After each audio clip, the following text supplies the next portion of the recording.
សួស្តីបងប្អូនថ្នាក់ទី12ទាំងអស់គ្នាអញ្ចឹងថ្ងៃនេះយើងមកធ្វើលំហាត់មួយគឺតាក់ទងទៅនឹងអាមីតអញ្ចឹងនៅក្នុងលំហាត់ហ្នឹងគេដាក់ថា molecule អាមីតឆ្អែតមួយអញ្ចឹង molecule អាមីតឆ្អែតមួយមាន mass mol ស្មើនឹង73ក្រាមក្នុង1 mol ចូលកំណត់រូបមន្ត molecule របស់អាមីតសរសេររូបមន្តស្ទើលាតដែលអាចមានព្រមទាំងហៅឈ្មោះរបស់អាមីតនីមួយៗអញ្ចឹងគេឲ្យ mass mol នៃធាតុនីមួយៗគឺកាបូន12 អ៊ីដ្រូសែន1 អុកស៊ីសែន16ហើយនិងអាសូត10 14អញ្ចឹង molecule អាមីតឆ្អែតពាក្យថាអាមីតឆ្អែតមានន័យថាសម្ព័ន្ធរវាងកាបូននិងកាបូនគឺជាសម្ព័ន្ធមួយច្រើនហើយក្នុងហ្នឹងគេប្រាប់ mass mol មកស្រេចហើយចាសំណួររបស់គេមាន3ទី1គេចង់ដឹងរូបមន្ត molecule របស់អាមីតទី2គេឲ្យយើងសរសេររូបមន្តស្ទើលាតដែលអាចមានអញ្ចឹងពាក្យថាស្ទើលាតដែលអាចមានគឺសំដៅទៅលើ isomer ហើយនឹងទី3គឺយើងចាប់ផ្ដើមហៅឈ្មោះ isomer នីមួយៗហ្នឹងមក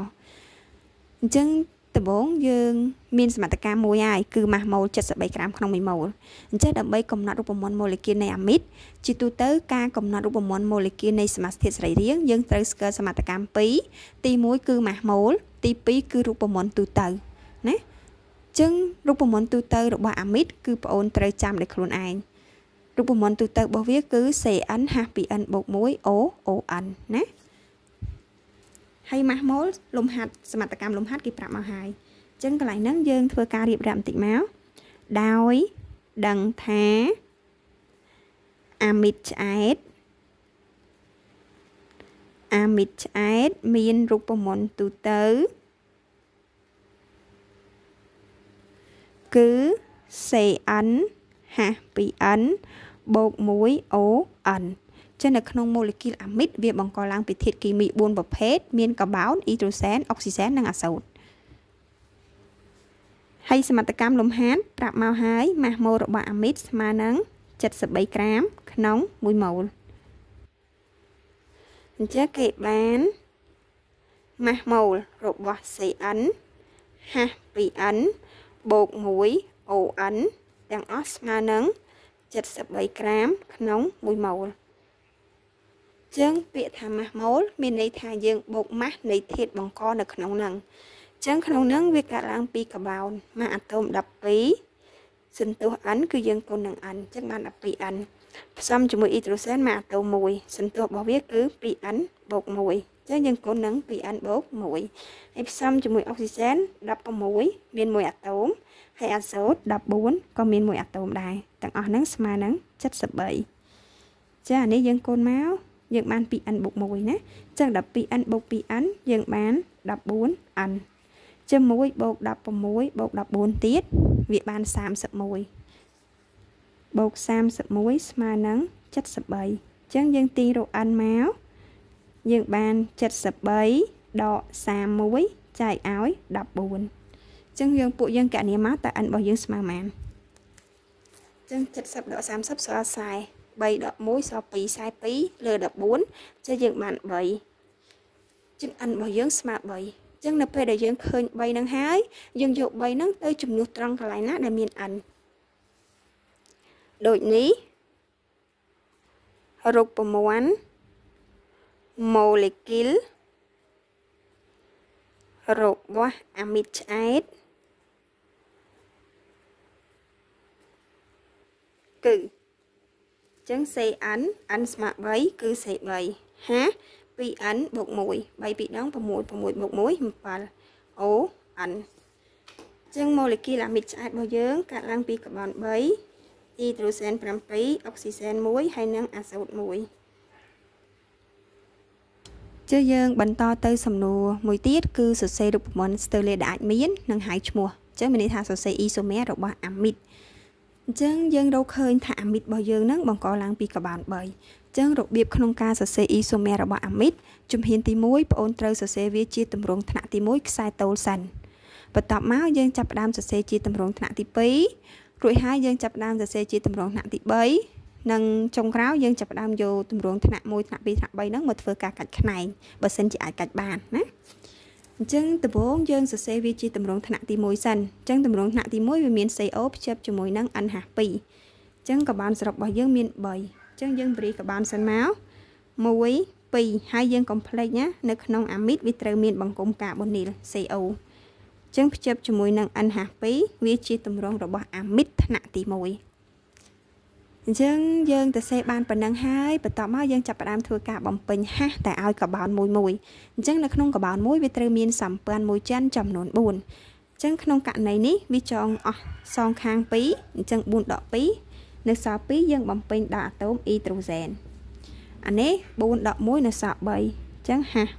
3ចឹងនេះជាអាមីតថ្នាក់ទី1ហើយចំពោះអាមីតបង្គំកាបូនីលហ្នឹងគឺជាកបោនទី1នេះជាកបោនទី2នេះជាកបោនទី3ចឹងបន្តមកទៀតយើងចាប់ផ្ដើមសរសេរវាជាទម្រង់ថ្នាក់ទី2ចឹងទម្រង់ថ្នាក់ទី2វាត្រូវមាន CO ភ្ជាប់ NH ហើយភ្ជាប់ radical Ester ចឹងមាន R អងភ្ជាប់ CO ភ្ជាប់ NH ភ្ជាប់ Ester ទម្រង់ថ្នាក់ទី1 Air CO NH2 ទម្រង់ថ្នាក់ទី2 Air អង CO NH ហើយ Ester និងទម្រង់ថ្នាក់ទី3 Air អង CO N Ester Etro អញ្ចឹងយើងត្រូវសរសេរជាទម្រង់ថ្នាក់ទី2ត្រូវមាន radical ចំនួន2ភ្ជាប់ជាមួយ CO ហើយនិង NH អញ្ចឹងជំហានដំបូងយើងឲ្យផ្នែក CO នឹងមានកបោនតិចសិនអញ្ចឹងកបោនសរុបយើងមាន3អញ្ចឹងយើងឲ្យខាង CO នឹងកបោន1សិនអញ្ចឹងបើនៅខាង CO កបោន1ពីមុខ CO នឹងគឺ hydrogen ណាអញ្ចឹងយើងបានហា CO NH អញ្ចឹង3ដក1យើងសល់2 1 2បន្ទាប់មកយើងចាប់ផ្ដើមធ្វើការបំពេញហាស់មកអញ្ចឹងហាស់នេះសល់2អានេះសល់3បន្តមកទៀតយើងចាប់ផ្ដើមដំឡើងកបោនផ្នែក CO ហើយយើងបន្ថយខាង radical Ester អញ្ចឹងមានន័យថាខាងផ្នែក CO អ្នកគ្រូយកកបោន2 NH អញ្ចឹង3ដក2ផ្នែក Ester នៅសល់កបោន1អញ្ចឹងអានេះសល់ hydrogen 3អានេះសល់ hydrogen 3ចឹងយើងអាចធ្វើការតឡើងបន្តទៀតបានទេបើសិនជាយើងដំឡើងយកផ្នែក CO នេះមានកបោន3មានន័យថា radical Ester របស់យើងនឹងអស់ហើយចឹងវាលែងមានកបោននៅសល់ហើយអញ្ចឹងមានន័យថាសមត្ថភាពក្នុងការរំកិលឬក៏ដំឡើងបន្ថយគឺអស់ប៉ុណ្ណឹងឯងចំពោះអាមីនថ្នាក់ទី2ខ្សែតូលចំពោះអាមីតថ្នាក់ទី2ខ្សែតូលណាចឹងបន្តទៀតយើងចាប់ផ្ដើមសរសេររូបមន្តនៃអាមីតថ្នាក់ទី3ចឹងអាមីតថ្នាក់ទី3វាត្រូវមាន radical ចំនួន3ចឹងកបោនសរុបយើងមាន3ចំណេះថា R អងយើង1 Ester 1 Etro 1ចឹងបានហា CO N C C ម្នាក់មួយណាចឹងកបោននេះសល់ hydrogen 3កបោននេះសល់ hydrogen 3ចឹងចំពោះថ្នាក់ទី3ហ្នឹងយើងអាចធ្វើការបន្ថយផ្នែកខ្សែផ្នែក CO ដំឡើងផ្នែក Ester ឬក៏ Etro ទេដោយសារតែកបោនរបស់វាគឺមានតែម្នាក់មួយទេចឹងមានន័យថាទម្រង់ថ្នាក់ទី3យើងទៅសេបានតែមួយនឹងឯងចឹងបកមកវិញយើងចាប់ផ្ដើមមើលតើថ្នាក់ទី1ហ្នឹងយើងអាចធ្វើការកាត់ខ្នែងបានឬទេ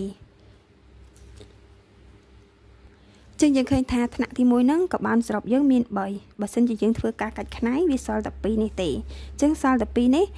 CO យើងអាចដាក់បានទេពីព្រោះថាកន្លែង CO ហ្នឹងគឺវាប្រើដៃអស់ហើយ CO ហ្នឹងវាមានសម្ព័ន្ធ2ចិនជាមួយ O ចឹងមានន័យថាកបោនហ្នឹងគឺ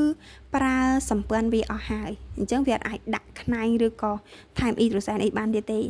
អញ្ចឹងសរុបមកវិញមានន័យថា isomer នៃអាមីតដែលមានកបោន3 hydrogen 7 oxygen 1និងអាសូត1សរុបទៅគឺមានតែ4ទេទម្រង់ថ្នាក់ទី1 1ទម្រង់ថ្នាក់ទី2 2ហើយនិងទម្រង់ថ្នាក់ទី3 1ចឹងចុងក្រោយយើងចាប់ផ្ដើមធ្វើការហៅឈ្មោះមកចឹងការហៅឈ្មោះនៃអាមីតថ្នាក់ទី1យើងហៅតាមអាស៊ីតកាបុកស៊ីលិកដោយយើងបដូរប្រឆាំបត្តិ OH ទៅជាណាមីតចឹងយើងរកបបត្តិកបោនមកមេអេប្រូចឹងឈ្មោះរបស់វាទៅជាប្រូប៉ាណាមីតអាមីតថ្នាក់ទី2យើងត្រូវបញ្ជាក់ទីតាំង N ម្ដងហើយយើងហៅផ្នែក radical Ester ដែលអត់មានជាប់ CO ទេ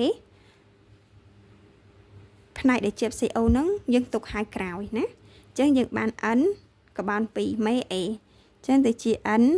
ethyl ហើយខាងផ្នែក CO មានកបោន1មេតាណាមីត N ethyl មេតាណាមីតបន្តមកទៀត